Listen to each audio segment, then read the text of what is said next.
Aleluias, glória a Deus. Que o Senhor Deus essa noite possa estar falando ao seu coração, amado. Amém? Quero louvar a Deus por cada um de vocês que nos visita nessa noite. Sinta-se à vontade na casa do nosso Deus. Você não está em outro lugar senão na casa do nosso Pai.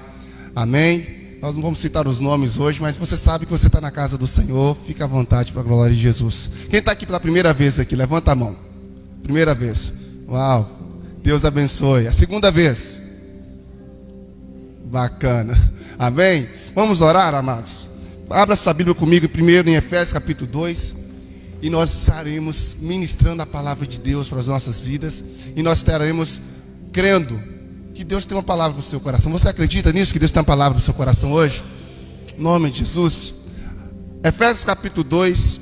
Lerei na nova versão, linguagem de hoje. No nome de Jesus. E depois estaremos orando para a glória do nosso Deus. Efésios 2, versículo 19, para a glória de Jesus. O texto vai dizer o seguinte para nós. Versículo 19.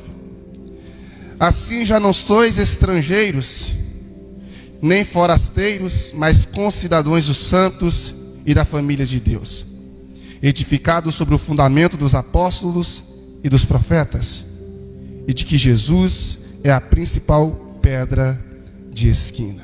Amém? Vamos orar? Só mais esse momento, e depois você vai poder sentar e assistir a pregação todinha. Eu quero convidar você a fechar seus olhos. E quando a gente pede para fechar seus olhos, não é nada diferente senão você concentrar naquilo que você está falando com Deus. Deus é a pessoa mais especial deste culto, querido. É a pessoa mais importante. Não é o preletor, não são os músicos, não é o cantor. É Jesus. Então, fale com Ele o que você não falou durante o dia todo. Você pode dizer para Ele: Senhor Jesus, eu te amo. Jesus, Tu és bem-vindo neste lugar. Eu quero ouvir a Sua voz. Pai, no nome de Jesus Cristo, Teu Filho, eu quero louvar o Senhor por Sua bondade e por Sua misericórdia. Eu quero pedir ao Senhor que fale aos nossos corações por intermédio da Sua palavra mais uma vez. Meu Deus, estamos aqui hoje para ouvir a Sua voz. E nós cremos, meu Deus, que o Senhor vai falar aos nossos corações. Esse coração está aberto para ouvir o Senhor. O Senhor disse na Sua palavra que o Senhor está à porta e bato, e se alguém abrir a porta, eu entrarei. A responsabilidade nossa, Deus, é de levar a mensagem aos ouvidos, mas nós cremos que quem leva a mensagem dos ouvidos ao coração é o Teu Espírito Santo. Então, nós abrimos a nossa porta, Deus, nosso coração, e eu peço que o Senhor venha falar, em nome de Jesus. Amém. Podem se sentar, irmãos. Amados, nós estamos iniciando hoje uma jornada de 5 semanas, de 5 ministrações, onde aprenderemos algo de Deus para as nossas casas, para as nossas famílias. E eu tenho certeza que seremos edificados por cada mensagem. Mas no decorrer dessas 5 semanas, durante a semana, nós estaremos recebendo os devocionais. Como você já sabe, eu já expliquei isso aqui várias vezes, serão 31 devocionais. Hoje foi postado o segundo. E você vai poder, todos os dias, separar um tempo com sua família. Gente, 10, 15 minutos, vocês conseguem fechar essa tarefa. Você vai sentar com seu familiar, com seus filhos, com seu esposo, ouvir o devocional, ler, se você quiser também, tem lá escrito, e orar junto, colocar lá as atividades que estão sendo propostas, e você criar essa rotina de oração na sua casa. Nessa campanha, nós estamos declarando que Jesus tem poder para transformar a nossa família. Você acredita nisso? Qual é a área que a sua família está precisando de uma transformação? Qual é a área que o seu lar está precisando de uma bênção de Deus? Amado, é sobre isso. Temos pedido ao Senhor para nos abençoar nessa caminhada. E no texto que você leu comigo, o apóstolo Paulo, ele está dizendo que nós não somos mais forasteiros, mas nós somos concidadãos do céu e membros da família de Deus. Eu quero te perguntar, se o Senhor te desse a graça, imagina que Ele chegasse aqui agora, fisicamente, e falasse: eu tenho um presente para dar para vocês, e o presente seria fazer com que você voltasse no tempo, com todas as suas memórias que você adquiriu ao longo da sua vida, com todas as experiências, todas as vivências, e você voltasse ao tempo antes mesmo de ser gerado no ventre da sua mãe, e lá na eternidade Ele te perguntasse: das famílias que você nasceu, que você conheceu, soube, teve notícia, qual dessas famílias você gostaria de nascer? Qual dessas famílias você gostaria de recomeçar a sua vida? Qual família você escolheria? De todas as famílias da terra, você escolheria retornar na mesma família que você nasceu? Você gostaria de voltar e ter essa oportunidade de recomeçar tudo de novo com os mesmos pais? Ter o mesmo esposo?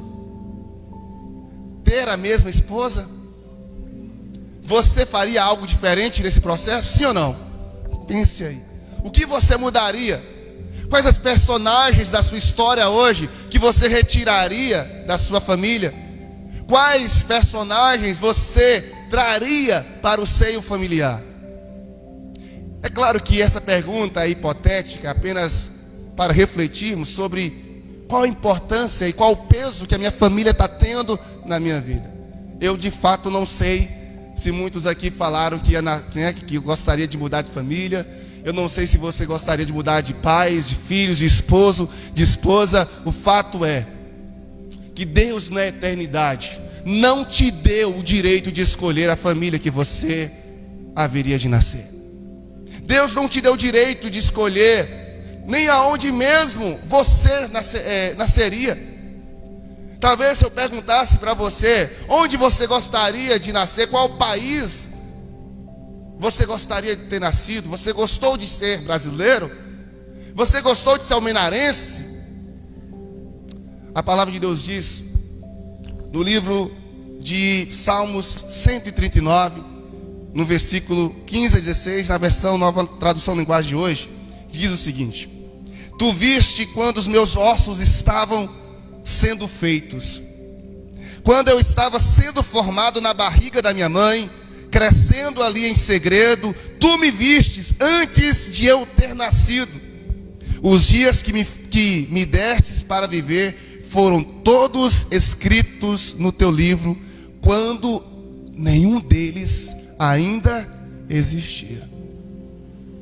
Isto é, antes de sermos um ser formado no ventre da nossa mãe, todos os nossos dias, eu não estou dizendo que nós somos um robô, que viemos já pré-programados para fazer tudo desse jeito. Deus não fez isso conosco. Davi está nos dizendo que Deus, Ele criou o propósito da nossa vida. Ele nos formou com propósitos claros, específicos, antes mesmo dos ossos serem formados no ventre da nossa mãe. Isto é, não foi você quem escolheu os pais que nascesse, mas Deus escolheu. Deus escolheu seus pais, Deus escolheu seus filhos. Ele decidiu de que família você nascesse. Mas pastor, minha família é tão problemática, minha mãe é doida, o meu pai é alcoólatra ou pilantra. Sim, Deus levou em consideração os erros da humanidade, os erros dos homens. Deus levou em consideração tudo isso. Ele entendeu por sua soberana vontade e decreto que a família em que você nasceu era a melhor família para você nascer. Você pode glorificar a Deus por isso? A melhor família. Então Ele decidiu isso na eternidade. Ele também decidiu até onde você ia nascer. Minha mãe conta que eu nasci num quarto e que, não sei, eles contam as histórias assim que é meio confuso, a gente não entende muito. Que eu nasci no quarto e que eu estava quase morrendo, né? Nasci meio que... E eles pegaram uma cuia. E meu pai ficou desesperado, pegou a cuia, começou a bater a cuia lá da minha cabeça. Eu ainda recém-nasci. E eles contam que foi essa cuia que me salvou. Olha bem isso aí. Então até isso Deus determinou. Olha, está escrito em Atos 17, versículo 26. O texto diz, de um só homem, Atos 17, 26, ainda na nova tradução linguagem de hoje. De um só homem, ele criou todas as nações, todos os países, Deus criou, que estão sobre a face da terra, havendo fixado os tempos e previamente, isto é, antes de você existir, antes de tudo existir, previamente estabeleceu o que? Os limites da sua habitação. Eu não vou lembrar aqui do período histórico, mas os limites do Brasil não foram definidos pelos espanhóis e pelos portugueses. Os limites de Almenara não foram estabelecidos pelos governantes que demarcaram. Até os limites das nossas cidades, quem estabeleceu na eternidade foi Deus. É isso que Paulo está dizendo. E o texto continua dizendo: e Deus marcou para eles os lugares onde iriam morar e quanto tempo ficariam lá. Versículo 26. Percebe que Deus demarcou até os lugares, na nova tradução linguagem de hoje, onde nós iríamos morar. Então, presta atenção. Você não está em Almenara simplesmente porque você tinha algo a fazer em Almenara. Você não é brasileiro simplesmente porque seus pais são brasileiros. Deus determinou cada uma dessas coisas. Ele é soberano. Isso mostra que o nosso Deus, Ele não trabalha com base nas nossas expectativas. Deus não tem consultoria. Ele não paga consultoria. Ele é o Senhor.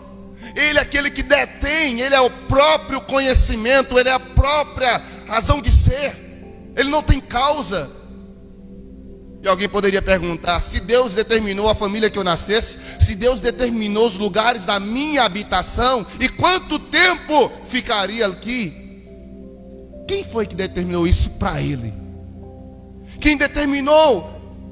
Quem conheceu a mente infinita e insondável do Senhor? Quais os objetivos pelos quais Deus fez isso? Sabe, amados?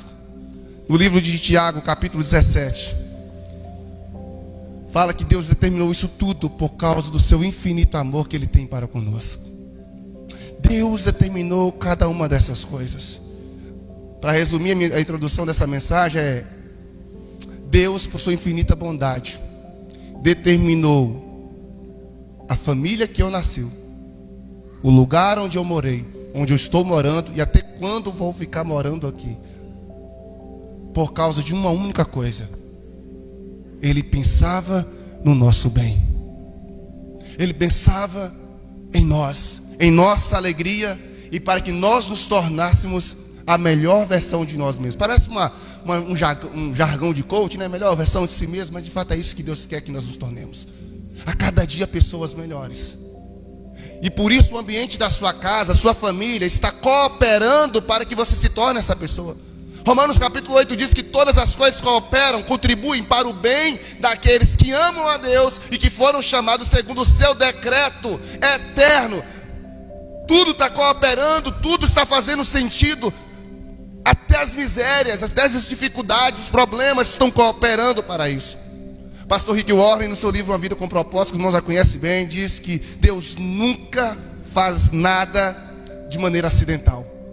Deus nunca faz nada de maneira acidental. Tudo que Deus faz é pensado nos mínimos detalhes. Nenhuma criança nasce de maneira acidental. Pode até ser para os pais: estou grávida. Mas não para Deus. Deus determinou cada uma dessas coisas e formou-os no ventre da nossa mãe. Por isso, querido, nós precisamos louvar ao Senhor. Por isso nós precisamos glorificar a Deus por sua bondade e por sua misericórdia. É por isso que Deus, Ele quer que nós aprendamos a amar a família. Porque a família não foi objeto de escolha nossa, foi objeto de escolha de Deus. Agora, quem é que faz parte da família de Deus? Já que Ele escolheu a nossa família, quem escolheu a família dEle? Quem faz parte da família dEle? Quais são os critérios que precisamos preencher para nos tornar, porque no texto que você leu comigo, o apóstolo Paulo está escrevendo aos irmãos de Éfeso, dizendo que nós não somos mais pessoas estranhas, mas somos cidadãos das moradas de Deus e membros da família dele. Tem algum membro da família de Deus aí? Dê glórias a Jesus. Membros da família dele. Isto é, Paulo está dizendo que nós precisamos ter ciência de que eu não sou uma pessoa qualquer ou um estrangeiro ao Senhor. Ele nos conhece e Ele nos fez membros da sua família. Efésios capítulo 2, versículo 19 diz: portanto, vocês não são estrangeiros ou forasteiros, mas concidadãos do céu, do povo santo e membros, diga comigo, membro da família de Deus. Agora, o que eu preciso entender sobre família de Deus? O que eu preciso compreender? Porque na mensagem de hoje a proposta é falar sobre o poder do sacrifício para a família. E quando nós falamos de sacrifício, o que vem na cabeça de vocês? Cruz, renúncia. E qual o nome da pessoa, da figura? Jesus. Ninguém mais pode representar o sacrifício pela família. Ninguém tem condição de mostrar para nós de maneira clara, exemplificar na própria vida o sacrifício pela família do que o próprio Jesus. Jesus é o exemplo vivo de que é possível cumprir um propósito, mesmo entregando a própria vida. 3 verdades sobre a família de Deus que eu quero compartilhar com vocês de maneira bem objetiva e bem clara, sem rodeios. E eu quero compartilhar com vocês começando em Efésios capítulo 1, versículo 5 e 6. Com a sua Bíblia aberta, se você o trouxe, e se não trouxe, vai trazer no próximo culto. Traz uma canetinha também para rabiscar, para mostrar, para escrever. E acompanha no telão.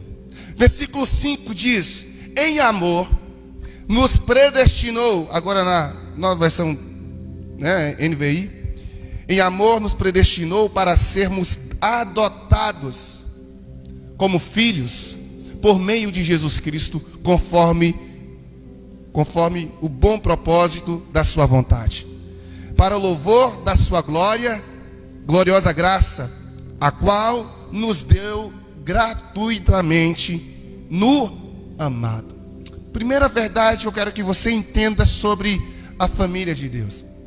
Tome nota: ser parte da família de Deus é resultado direto do amor e da graça de Deus.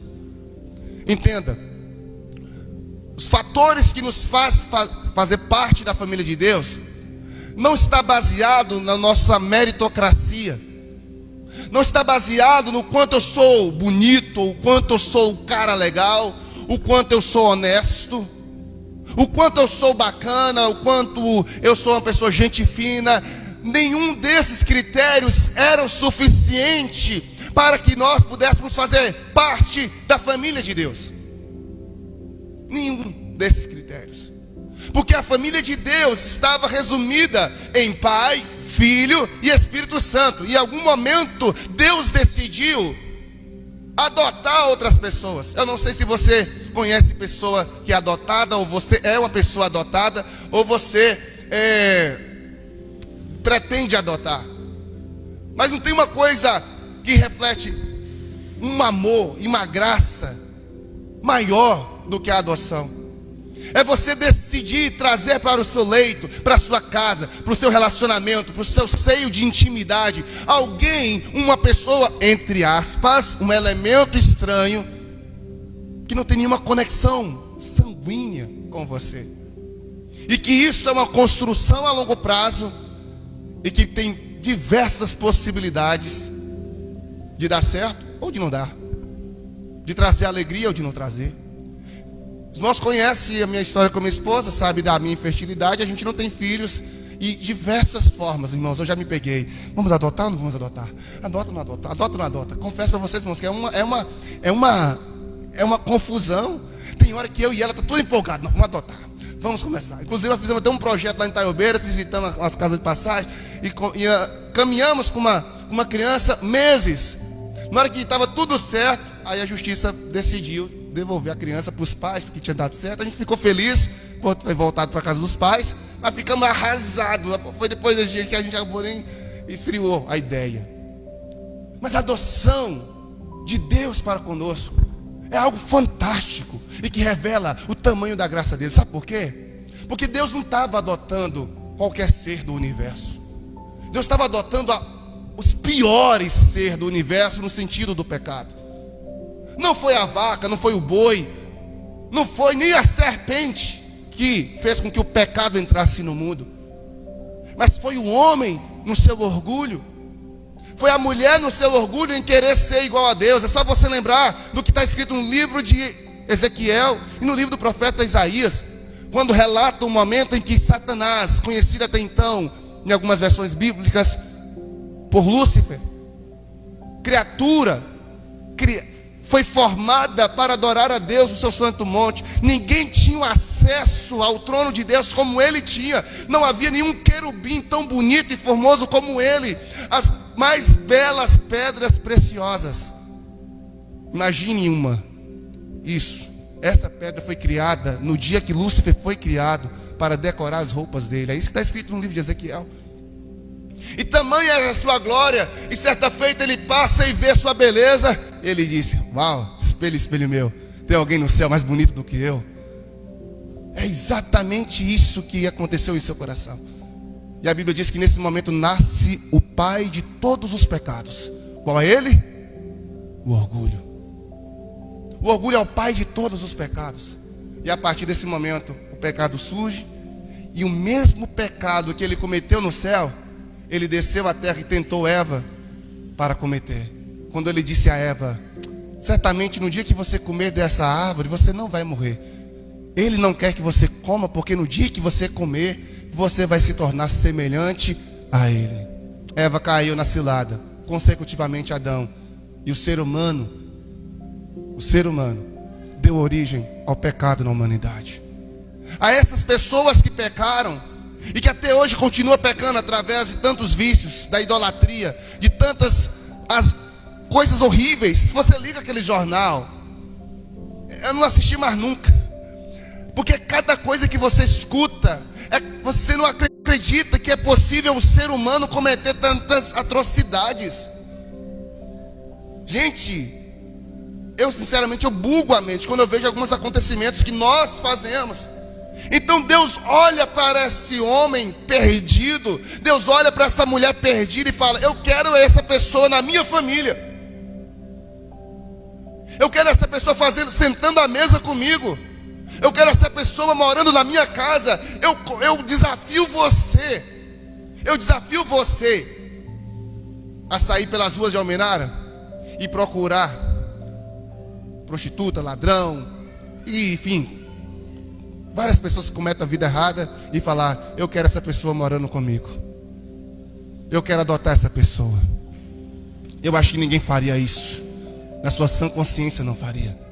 Mas Deus do céu fez. E mais do que Ele fez, Ele veio aqui. Assim como os pais vão lá no abrigo, vão lá na casa de apoio buscar o filho adotivo, a Bíblia diz que o verbo, no princípio ele era o verbo, e o verbo se fez carne e habitou entre nós. Deus se tornou homem. Filipenses capítulo 2, que Cristo, mesmo sendo Deus, não julgou, não usurpou ser igual a Deus, mas Ele desceu aqui na terra como escravo. E por que Ele desceu? Não apenas para nos ensinar uma lição de humildade, mas para resgatar aquilo que havia se perdido, a humanidade. Então, quando eu olho, Deus, Ele quer nos fazer parte da sua família. E isso é um ato de amor. É um ato de graça, porque nós não tínhamos como pagar, nós não tínhamos como ressarcir o que Jesus fez na cruz por nós. E Ele pagou o preço, e Ele morreu. Mas o texto também nos coloca em Gálatas capítulo 4, versículo 4 ao 7, na corrigida fiel, a versão. Olha o que o texto diz: mas vindo a plenitude dos tempos, Deus enviou seu Filho, nascido de mulher, nascido sobre a lei, para remir os que estavam debaixo da lei, a fim de recebermos a adoção de filhos. E porque sois filhos, Deus enviou aos vossos corações o Espírito de seu Filho que clama: Paizinho, ô papai. Uma expressão aramaica, Abba Pai, que transfigurando para o português seria como: Pai, paizinho. Assim que já não és mais servos, és filho, és também herdeiro de Deus por Cristo. Já não é mais escravos. E isso porque Deus enviou Jesus para remir. Eu não sei se você sabe o significado da palavra remir, mas eu posso dizer isso para você. Remir significa fazer reparação, fazer um conserto, fazer uma restauração. Jesus veio reparar a burrada que fizemos em Adão. Jesus veio consertar os nossos erros. Jesus veio consertar as nossas falhas.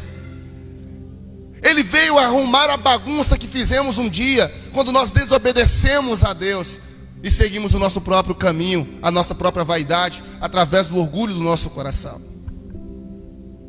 E isso não foi uma iniciativa nossa. Ninguém aqui ligou para Deus e falou: Deus, manda alguém aí para consertar minha bagunça. Manda alguém aí para arrumar os erros que eu fiz. Amado, eu não sei qual a história de vida que você conta de você. Eu não sei quanta bagunça você já fez da sua vida. Faz sentido para você? Amém? Eu não sei quanta bagunça, quantos pecados você já cometeu. O fato, é que quando Jesus veio aqui, Ele veio com um papel: arrumar a bagunça que você fez. Ele veio com um objetivo: arrumar, remir, restaurar, resgatar. É por isso, meu irmão, que o segundo aspecto da família de Deus, além da sua bondade e graça, é a misericórdia. Porque Deus só tinha uma coisa a fazer com a gente. Quem é pai sabe que às vezes quando o filho apronta demais, e aquele aprontar sempre tem um chinelinho, não tem? Uma vara ou um castigo. Eu não sei vocês, mas eu já apanhei demais, mano. E olha que eu não era arteiro. Porque se eu fosse arteiro, misericórdia, eu acho que eu já apanhei. Eu acho que era porque eu apanhava que eu não era arteiro. E Deus poderia dar uma surra. Hebreus capítulo 12, verso 6 diz que Deus corrige todo o que ama e açoita qualquer que recebe por filho. Deus faz isso. Ele corrige, Ele disciplina, e nesse processo de disciplina Ele está tratando o nosso caráter. Ele está forjando em nós a imagem e a semelhança de Jesus. O apóstolo Paulo diz em Gálatas 5, para nós sermos imitadores de Cristo como filhos amados. E como eu vou me tornando a imagem de Jesus? Simples, através do processo de correção e disciplina que o Pai aplica em nós. Por isso não fique triste quando Deus te puxar a orelha. Não fique chateado quando a palavra te confrontar. Porque é Deus tratando do seu caráter e fazendo com que você se pareça cada vez mais com Jesus. Para que no grande dia, quando Jesus voltar, você possa estar apto, preparado, sabe, para herdar o reino de Deus. Então, a família de Deus é o reflexo do seu amor e graça. É o reflexo da sua misericórdia. Porque a Bíblia vai dizer que todos pecaram. Romanos capítulo 6, 23 diz que o salário do pecado é a morte. No capítulo 3, versículo 23, no mesmo livro, Romanos 3, 23, Paulo vai dizer que todos pecaram. Na versão Nova Tradução Linguagem de hoje diz: todos pecaram e afastados estão da gloriosa presença de Deus. O ser humano está afastado de Deus. A humanidade, por isso que vocês estão percebendo que parece que a cada dia as pessoas estão mais violentas.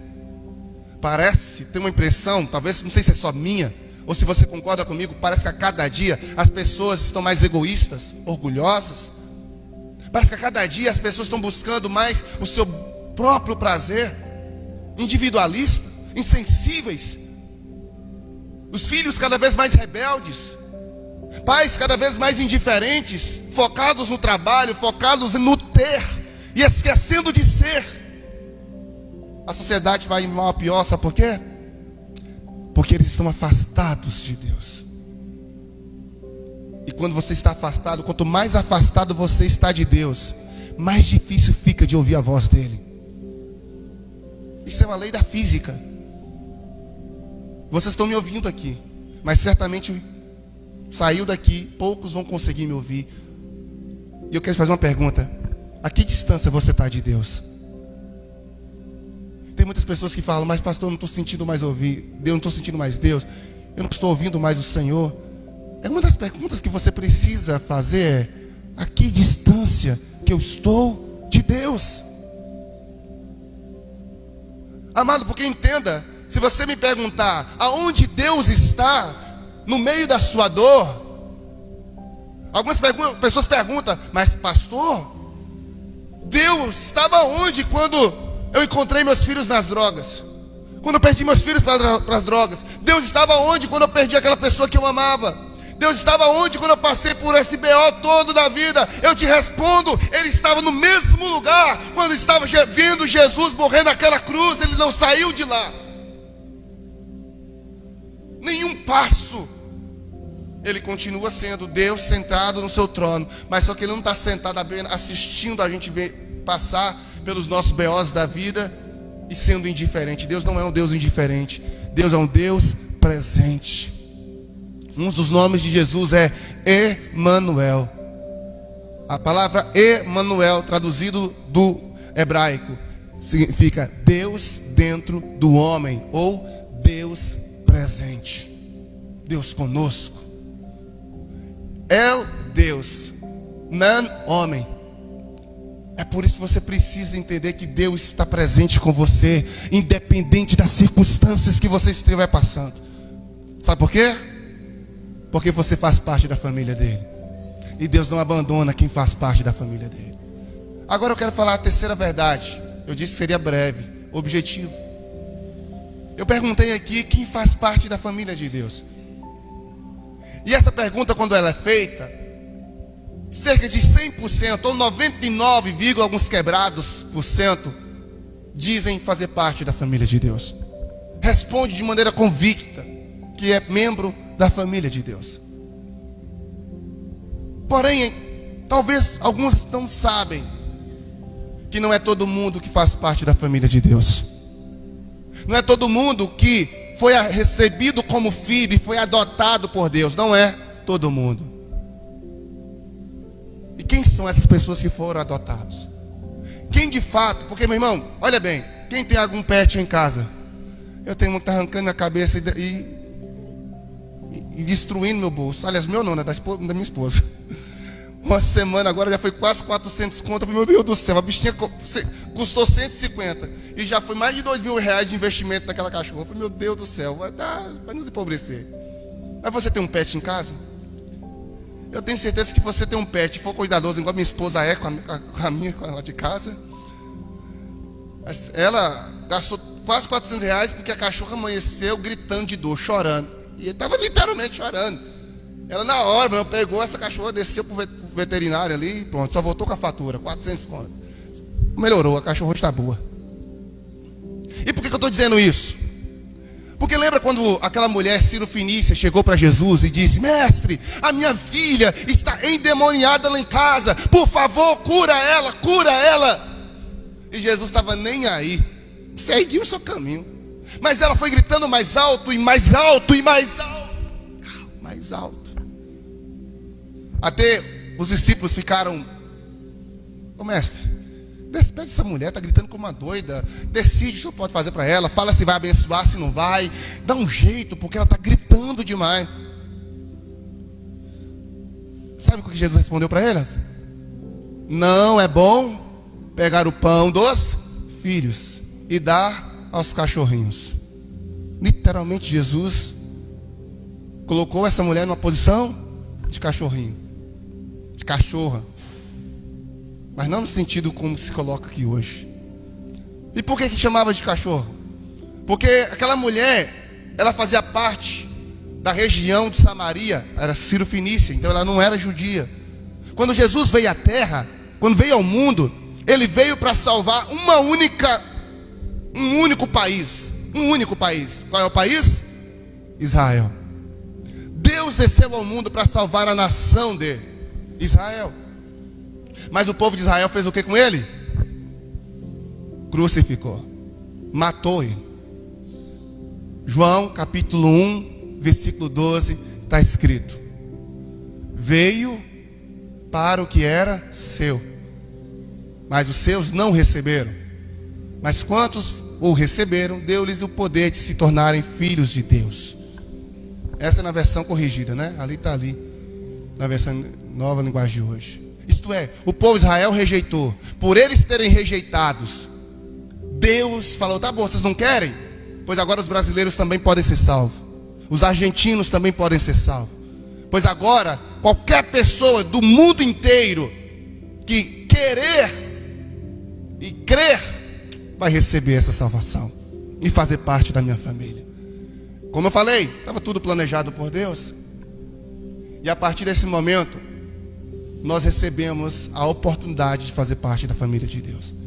Aquela mulher voltou e ela disse: mestre, tudo bem, eu sei, mas os cachorrinhos comem das migalhas que caem da mesa dos seus donos. E Jesus vem da fé daquela mulher e fala: vai que a sua filha já está curada. Essa mulher volta alegre.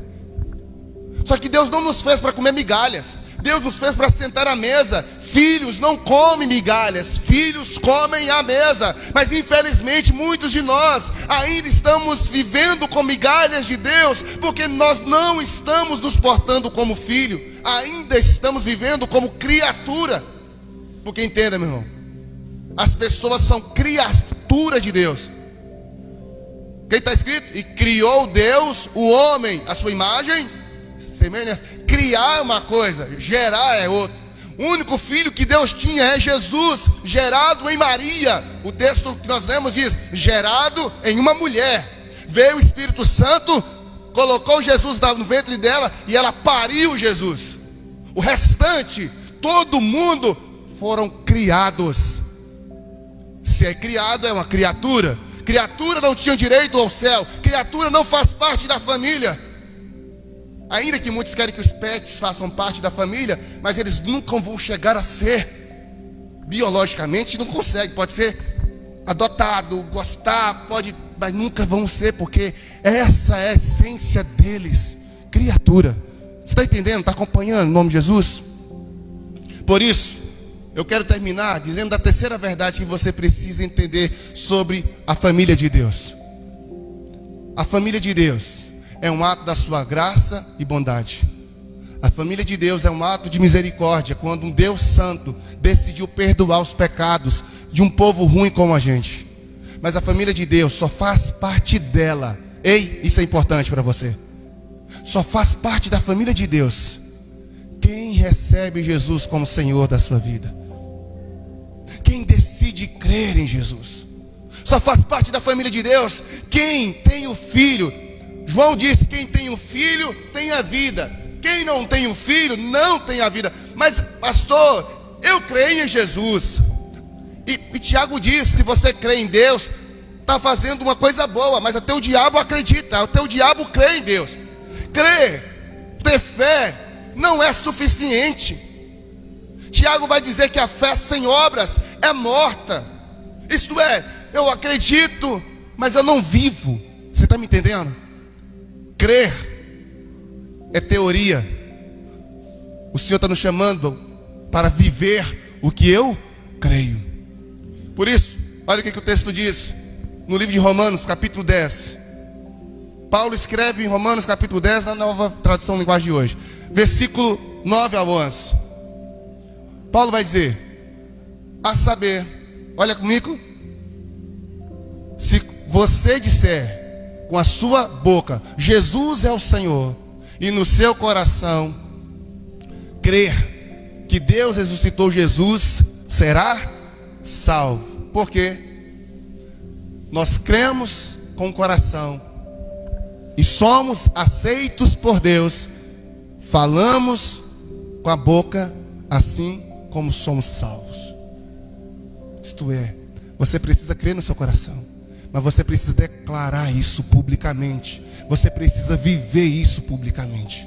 Você precisa aceitar Jesus, ser aceito por Deus. Você precisa viver o Evangelho. Você precisa amar essa palavra. Você precisa estudar essa palavra. Não que são atos. A obra de Jesus da cruz é suficiente para a nossa salvação. Mas quem é salvo, quem é salvo tem comportamento de pessoas salvas. Quem é salvo tem comportamento de pessoa salva. Não adianta apenas você acreditar e simpatizar. Não, no céu não vão entrar simpatizantes. No céu vai entrar pessoas que creram verdadeiramente e disse: a partir de agora eu faço um compromisso com o Senhor. Os irmãos acompanhou minha saga, Pastor Patrick sem aliança. Eu até fiz um vídeo no dia que eu cheguei, que eu fui pegar minha aliança. Vocês assistiram o vídeo? Assistiram? Hoje eu vou pegar a minha aliança. Fiz uma metáfora lá. Porque, meu irmão, aonde você chega, a pessoa já olha na mão, né?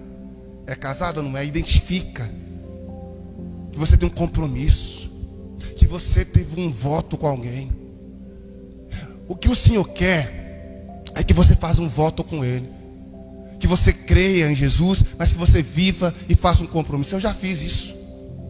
Eu já criei, tomei uma decisão, fui batizado, e aonde eu chego as pessoas sabem que eu sou crente em Jesus, porque eu amo essa palavra. Salmo 37:5 diz: entrega teu caminho ao Senhor e confia nele, o mais Ele fará. Por isso, eu não sei se você já fez esse tipo de compromisso antes. Talvez você já ouviu muitas vezes essa pregação, já foi em várias igrejas, talvez você já visitou vários lugares.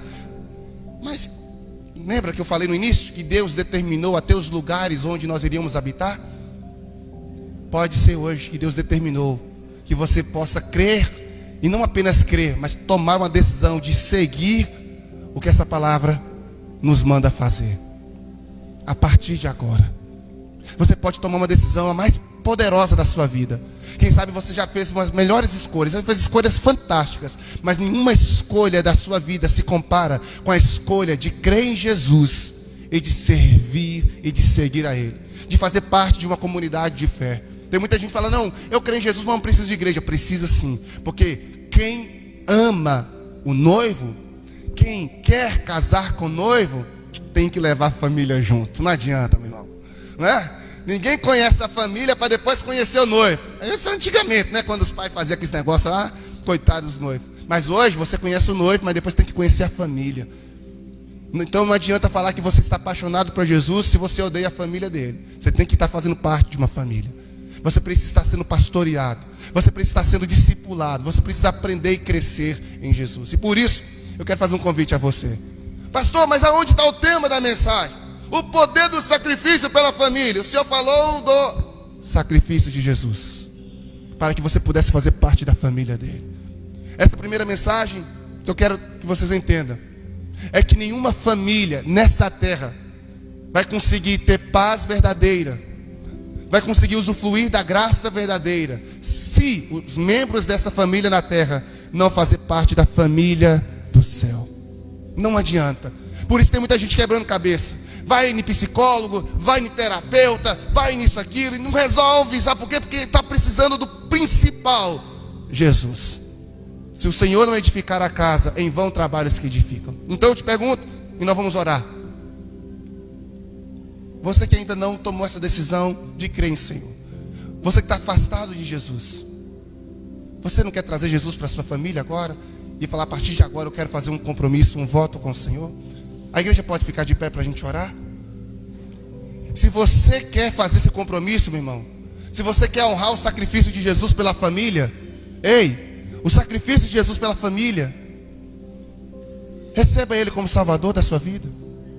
Toma uma atitude agora e fala assim: olha, eu não gostei desse povo, mas eu gostei da família de Deus. Eu quero Jesus. Você quer fazer esse compromisso? Você quer receber o Senhor como Salvador? Pastor, eu já recebi. Você quer renovar essa aliança? Por isso que hoje é ceia. Porque você que vai receber Jesus como Salvador da sua vida, vai ser batizado, daqui uns dias você vai estar participando da ceia. Porque o que é a ceia? É a renovação de votos que nós fazemos com Deus. Todo mês nós ceamos, porque nós estamos fazendo uma renovação de votos com Jesus. E você pode fazer parte dessa família. Então tem alguém aqui que quer receber Jesus como Salvador da sua vida? quer tomar uma decisão linda de falar: eu creio e eu quero viver isso, eu quero aprender mais de Jesus, eu quero experimentar, eu quero honrar o que Jesus fez daquela cruz por mim. Você quer fazer esse voto ao Senhor, esse compromisso? Feche seus olhos e ore comigo no nome de Jesus. Senhor Deus, diga comigo: Senhor Jesus. Não, meu irmão, fala comigo, com fé, vai com convicção. Senhor Jesus, nesta noite eu reconheço a sua soberania. Eu reconheço que o Senhor escolheu a família que eu nasci, o lugar que eu nasci. O Senhor decidiu, o Senhor decretou o propósito eterno para a minha vida. E eu quero abraçar isso. Eu quero amar o Senhor, mas eu quero amar também sua família. Eu creio e recebo o Senhor como Salvador da minha vida. Eu renovo minha aliança com o Senhor. Eu quero não apenas crer, mas viver para o Senhor. Eu vou orar por ti. Pai, em nome de Jesus, nós acreditamos na sua palavra, Deus. Nós acreditamos no que foi ministrado, que a família, fazer parte dessa família é um ato de graça e de amor. Fazer parte dessa família é um ato de misericórdia, foi um ato de misericórdia da parte do Senhor. E nesta noite, Pai, no nome de Jesus, nós te louvamos e te agradecemos. Eu peço que o Senhor nos ajude a honrar a sua palavra, a honrar o que foi ministrado, a viver esse evangelho. E que nós possamos não apenas decidir andar em novidade de vida, mas viver e amar a sua família. Que nós possamos, ó Pai amado, abraçar a família que nos acolheu, amar este lugar, amar cada pessoa que faz parte dessa família, dessa comunidade, em nome de Jesus. E que a partir do momento em que eu fizer e que eu amar a família do Senhor, o Senhor visitará a nossa casa, visitará a nossa família, para a glória do nome de Jesus.